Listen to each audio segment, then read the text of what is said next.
macam. Nah, jadi kita bisa bayangkan pada waktu polisi ingin menahan mereka, mereka tidak akan menyerah orang-orang ini. Buat mereka mati di dalam membela Rizik adalah sebuah kemuliaan. Gitu. Nah, apa yang harus dilakukan oleh polisi ketika pada situasi itu ternyata musuh yang mereka dapatkan itu bersenjata dan memang udah pengen mati di tempat. Ya sudah diantarkanlah ke tempat yang mereka inginkan. Kalau mereka pengen ke surga, saat itu juga ke surga.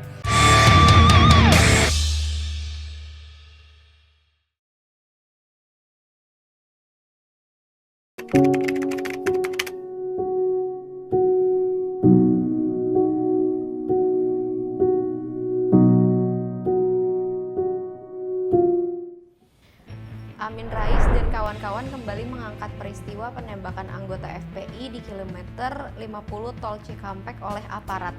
Mereka membentuk tim TP3 Laskar FPI. Apa tujuan mereka, Mas Din? Ya ingin memojokkan Jokowi aja. Jadi permasalahan tewasnya 6 orang anggota FPI di kilometer 50 hasil baku tembak dengan polisi ini kan sudah urusannya udah ke kepolisian. Dan sudah juga ada pernyataan dari Komnas HAM yang juga ikut menyelidiki peristiwa ini. Tetapi kan ada orang-orang yang membangun narasi permasalahan ini ke arah politik nih. Seperti yang dilakukan Amin Rais, Abdullah Hamahua, dan beberapa orang yang memang selalu menunggangi apapun itu dengan nilai-nilai politik. Ya, kalau saya boleh bilang sih, Amin Rais sama Abdullah Hamahua sebenarnya nggak ada niatan apa-apa kecuali mereka hanya ingin mengangkat nama partainya yang baru, Partai Umat, supaya mereka punya banyak pendukung. Jadi permasalahan di kilometer 50 inilah yang kemudian dijadikan barang dagangan mereka kepada orang-orang yang kebetulan orang-orang itu adalah orang-orang dari FPI yang sesudah dibubarkan mereka kemana-mana nih, nggak punya induk. Nah, sama Amin Rais itu mau ditarik ke arah Partai Umat untuk ya kepentingan dia nanti di Pileg 2024. Ini jualannya Amin Rais aja sebenarnya kilometer 50. Permasalahan sebenarnya sudah ada di tangan kepolisian dan juga di Komnas HAM. Bagaimana selanjutnya kelanjutan dari peristiwa ini? Apakah akan ada persidangan, Mas Din? Ya, jadi gini. Ketika penyelidikan terhadap tewasnya 6 orang anggota FPI di kilometer 50 ini, polisi kemudian menetapkan bahwa 6 orang yang tewas ini sebagai tersangka. Bukan hanya 6 orang ini, tetapi juga polisi, 3 orang polisi, yang satu sudah meninggal ya, itu yang menembak mereka itu juga ditetapkan sebagai tersangka. Ini kan pertanyaan banyak orang, kenapa kok 6 orang yang sudah meninggal tetap dijadikan tersangka? Kan seharusnya kan mereka sudah meninggal, nggak bisa lagi dijadikan tersangka. Tetapi kan hukum berbicara bukan hukum kan tetap berbicara sesuai dengan aturan-aturannya. Bahwa untuk bisa menyelidiki semua kasus ini dan polisi ingin mendudukan ini ke arah yang benar, maka ya jadikan dulu mereka tersangka. Tersangka itu kan bukan terdakwa, tetapi mereka yang disangkakan. Kan gitu kan, makanya mereka posisinya disangka. Tapi kan mereka bukan terdakwa, mereka bukan seseorang yang betul-betul bersalah. Ditersangkakan dulu, baru kemudian dibawa ke pengadilan. Biar pengadilannya memutuskan nanti seperti apa, apakah memang si ini yang salah atau polisi yang salah misalnya. Dan ketika kemudian memang ini dijadikan 6 orang yang tewas ini memang akhirnya bersalah karena mereka melawan polisi dan tetapi mereka sudah meninggal, ya akhirnya kemudian kasusnya diselesaikan karena mereka para tersangka sudah meninggal. Ya biarkan semua di persidangan, di pengadilan, supaya apa? Supaya tidak ada lagi teori-teori konspirasi liar yang dibangun terutama oleh Amin Rais dan Abdullah Hamahua juga kawan-kawan ini, bahwa pemerintahan Jokowi ini melindungi para polisi dan memang menggunakan tangan mereka untuk melakukan kekejian kepada 6 orang anggota FPI ini. Ya, kalau sudah di persidangan, kalau sudah di pengadilan, nah biarkan pengadilan yang memutuskan. Dengan begitu tidak ada lagi ya itu tadi teori konspirasi liar yang mereka gunakan untuk kegiatan politik mereka. Amin Rais dan tim TP3 berhasil menemui Presiden Jokowi untuk membahas soal ini. Bagaimana sih sikap pemerintah? Ya, ketika Jokowi mau menemui Amin Rais dan Abdullah Hamahua dan juga kawan-kawannya, itu Jokowi berarti membuka tangannya untuk bisa menyelesaikan permasalahan dengan baik. Meskipun pada akhirnya Jokowi akan mengembalikan semua ini kepada kepolisian. Ya kembalilah kepada kepolisian ya. Jangan menggunakan masalah ini dan Anda manfaatkan untuk kegiatan-kegiatan politik. Hukum, kembalikan kepada hukum. Jokowi ini kan sifatnya taat hukum. Tetapi dia mencoba menerima Abdullah Hamahua dan juga Amin Rais ini dengan tujuan supaya apa sih yang ingin kalian adukan? Sebagai pemerintah saya terbuka tangannya. Tetapi permasalahan yang Anda bawa ini tetap harus dikembalikan kepada jalur hukum. Biarkan hukum yang menyelesaikan masalahnya. Ya, cuman sekali lagi kembali mereka politisasi peristiwa pertemuan dengan Jokowi ini. Ketika pemerintah sudah membuka tangan, membuka pintu mereka untuk menerima mereka, bahasa-bahasa politisasi kembali mereka lakukan, bahwa mereka ibaratnya Nabi Musa yang bertemu dengan Firaun, kan gitu kan. Jokowi, pemerintahan Jokowi dianggap seperti pemerintahan Firaun dan mereka adalah orang-orang suci yang ingin bertemu dengan pemerintahan yang jahat. Kan model-model seperti itu adalah model-model politisasi agama yang mereka mainkan dengan menjual mayat-mayat para anggota FPI yang sudah tewas itu. Nah, Amin Rais sendiri dan kawan-kawan suka memakai analogi mengancam dan mengerikan dalam mengangkat peristiwa ini. Ya. Misalnya mengancam presiden dengan neraka jahanam atau membandingkan pertemuan TP3 dengan presiden sebagai Nabi Musa bertemu Firaun. Ya. Taktik apa sih ini sebenarnya? Ya kalau kita lihat ya sejarahnya Amin Rais dulu ya pada waktu Pilpres di 2014-2019 itu kan sebenarnya bukan taktik yang baru lagi dari mereka. Amin Rais kan selalu membawa nama-nama Tuhan, membawa nama akhirat, membawa nama agama dalam sisi politiknya. Ingat pada waktu itu dia bilang bahwa ada perang Badar, ya toh. Padahal ini Pilpres loh, ya toh. Terus dia bilang Tuhan malu karena tidak mendengar jika tidak mengabulkan permintaan orang-orang kelompoknya dia untuk ganti presiden. Kebayang nggak Amin Rais bisa membawa nama Tuhan di dalam politik, di dalam Pilpres? Ya, jadi kalau kemudian dia membawa nama Nabi Musa, dia membawa nama neraka jahanam ketika pertemuan Jokowi, itu bukan sesuatu yang baru. That's Amin Rais. Ya, itulah yang dia pakai. Dia merasa bahwa dirinya suci, dia merasa bahwa dirinya dekat dengan Tuhan, mungkin dia tetangganya Tuhan. Ya kan, sehingga dia bisa membawa narasi-narasi ini kepada pemerintahan, kepada politik sesukanya dia. Dan ini didukung juga oleh si Abdullah Hamahua ini yang memang punya pemikiran, punya frekuensi yang sama dengan Amin Rais. Bagaimana caranya kita bisa membawa akhirat, kita bisa membawa nama Tuhan di dalam politik yang sekarang kita bangun ini.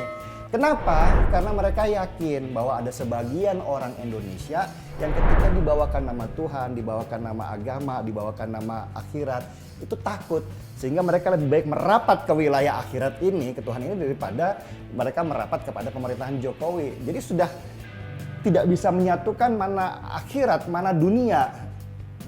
Hal-hal yang inilah yang kemudian jadi jualan Amin Rais dan teman-temannya, terutama ketika berbicara di permasalahan kilometer 50 ini. Menurut saya sih jangan diikuti gendam permainan mereka. Mereka tuh udah gila udah. Oke, tokoh-tokoh TP3 seperti Amin Rais dan Abdullah Hamahua itu masih eksis ya? Kenapa sih bisa masih eksis? Ya karena mereka masih punya ambisi untuk berkuasa. Ya, orang-orang tua ini kan Amin Rais, Abdullah Hamahua kan seharusnya memang orang-orang yang sudah beristirahat di dunia perpolitikan. Tetapi mereka masih punya mimpi, mereka masih punya ambisi bahwa mereka masih ada di tahun-tahun di mana mereka terlihat jaya-jayanya.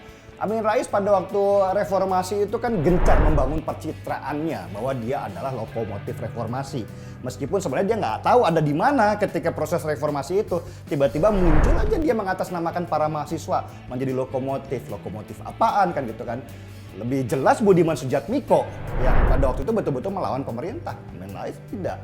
Nah, model-model pencitraan seperti Amin Rais inilah yang kemudian mereka bawa-bawa dengan pada situasi yang pada zaman yang berbeda, zaman teknologi di mana orang-orang melek, di mana banyak media sosial, orang tahu apa A sampai Z terhadap Amin Rais dan dia masih tetap membawa situasi dulu itu ke sini. Ya akhirnya jadi bahan ketawaan lah apa yang dia lakukan. Udahlah Mbah, istirahat aja lah. Ya kan udah tua juga nanti masuk angin lagi di luar mulu. Abdullah Hamahua itu sebetulnya siapa sih? Dengar-dengar dia pernah menjabat di KPK. Ya, Abdullah Hamahua ini jejaknya itu kalau saya baca dia pernah di KAMI kalau nggak salah, dia pernah di HMI juga panjang, dan yang paling saya ingat itu memang pada waktu dia menjadi penasihat KPK. Dan menurut informasi dari banyak orang, Abdullah Hamahua inilah yang meletakkan pondasi-pondasi dasar di dalam KPK dalam konsep kelompok-kelompok garis keras di dalam KPK. Itu yang menjadi isu bahwa ada Taliban ya di dalam KPK. Kelompok-kelompok garis keras ini Abdullah Hamahua lah yang pertama kali membangun situasi seperti itu. Entah apa maksudnya atau memang itu adalah bagian daripada ideologinya. Dan kenapa sekarang dia bergandengan sama Amin Rais? Karena mereka punya tujuan yang sama. Karena mereka punya frekuensi yang sama, mereka mempunyai ideologi yang sama. Bahwa mungkin juga saling menumpangi di antara mereka berdua. Amin Rais membutuhkan legitimasi di dalam bidang agama untuk politiknya dia. Abdullah Hamahua membutuhkan politik untuk menuju kepada tujuan ideologi agamanya dia, yaitu negara agama. Jadi dua orang ini berbarengan dan saling menumpangi istilahnya. Tetapi ya pada zaman sekarang ini sudah banyak orang yang sadar bahwa mereka itu punya maksud-maksud tertentu, tujuan-tujuan tertentu yang sama sekali tidak murni dari pandangan pribadi mereka, tetapi untuk tujuan politik mereka cuman balutannya saja, balutan agama. Jadi Abdullah Hamahua itu terkait dengan keberadaan kelompok Taliban di KPK? Ya bisa dibilang begitu. Karena seperti yang dulu pernah saya tulis ya, bahwa di dalam KPK itu ada yang namanya polisi Taliban, ya ada yang namanya polisi India. Yang satu polisi Taliban ini punya ideologi atau haluan ideologi yang keras di bidang agama. Yang polisi India ini lebih kepada masalah keuangan aja ya kan, yang selalu terlambat datang tapi minta duitnya kencang. Nah, peta-peta siapa mereka ini akan kita lihat dari awal ketika KPK itu terbentuk, di mana penasihat pertama di dalam KPK itu adalah Abdullah Hamahua. Dan dia sejak awal sudah membangun KPK itu sebagai rumah ideologi agamanya dengan bersenjatakan hukum. Dan sangat paham sekali Abdullah Hamahua bahwa KPK pada waktu itu di luar jangkauan pemerintah karena mereka berada di bawah undang-undang sendiri. Sehingga berkembanglah yang dinamakan organisasi Taliban ini yang sudah dibangun oleh Abdullah Hamahua dengan jargon-jargon agama ya supaya bisa mencapai apa yang dia inginkan dalam tujuannya. Bagaimana masyarakat sebaiknya menyikapi peristiwa KM 50 ini? Ya, kita kembalikan saja ke pengadilan nantinya. Bahwa yang dilakukan kepolisian berdasarkan dari apa yang kita dengarkan dari Komnas HAM lagi ya, bukan kepolisian sendiri. Dan juga dari hasil rekonstruksi yang ada, memang polisi pada situasi itu bersikap membela diri mereka karena begitu ganasnya kelompok yang disebut Laskar FPI ini menyerang mereka. Jadi kita ingat dulu, kita coba flashback dulu, Laskar FPI yang mengawal Rizik Syihab ini dibentuk oleh Munarman pada waktu itu dan dia menasbihkan dirinya sebagai Panglima Laskar Jihad. Tujuan daripada Laskarnya FPI ini adalah untuk melindungi Rizik dengan catatan jika diperlukan mereka harus mati di tempat. Ini sudah doktrin di mereka dan doktrin selanjutnya adalah bahwa polisi itu adalah musuh besarnya mereka, togut, halal darahnya dan segala macam. Nah, jadi kita bisa bayangkan pada waktu polisi ingin menahan mereka, mereka tidak akan menyerah orang-orang ini. Buat mereka mati di dalam membela Rizik adalah sebuah kemuliaan, gitu. Nah, apa yang harus dilakukan oleh polisi ketika pada situasi itu ternyata musuh yang mereka dapatkan itu bersenjata dan memang udah pengen mati di tempat. Ya sudah diantarkanlah ke tempat yang mereka inginkan. Kalau mereka pengen ke surga, saat itu juga ke surga. Ya permasalahan itu adalah ke-6 orang Laskar FPI ini kan mereka pegang senjata, tapi mereka tidak mampu menggunakannya dengan baik. Beda dengan polisi yang pegang senjata itu setiap hari dan punya proses latihan-latihan yang berkala gitu. Nah, situasi yang seperti ini harus kita lihat sebagai sebuah gambaran apa yang terjadi di dalam. Jadi kalau kemudian 6 orang itu meninggal, kita harus melihat bahwa polisi ini sedang membela dirinya daripada mereka yang mati di dalam. Karena kalau kemudian polisinya menjadi korban, kelompok-kelompok mereka pasti akan berteriak-teriak penuh dengan kemenangan. Nah, ketika permasalahan ini diungkit kembali oleh Amin Rais, Abdullah Hamahua dan membentuk tim TP3 itu tadi, ya kita bisa melihat mereka bahwa orang-orang ini adalah orang-orang politik yang ingin membawa permasalahan ini ke dalam permasalahan politik. Ya, jadi jangan terbawa genderang permainannya mereka. Kita mempunyai genderang permainan sendiri dan saya berharap bahwa para pejabat-pejabat termasuk kepolisian dan juga Komnas HAM jangan terus sibuk meladeni apa yang sudah mereka lakukan. Tetap saja lakukan sesuai dengan aturan-aturan hukum yang berlaku, bawa ke persidangan juga dengan benar dan jangan terpengaruh oleh narasi-narasi di media sosial, karena ketika narasi-narasi itu mereka bentuk untuk menjatuhkan harga diri kepolisian dan juga menjatuhkan harga diri pemerintah, ya mereka pasti akan melakukan itu dengan kemenangan. Tetap pada narasi kita bahwa kelompok seperti ini memang memanfaatkan situasinya dengan kepentingan mereka dan untuk tujuan politik mereka. Gaspol.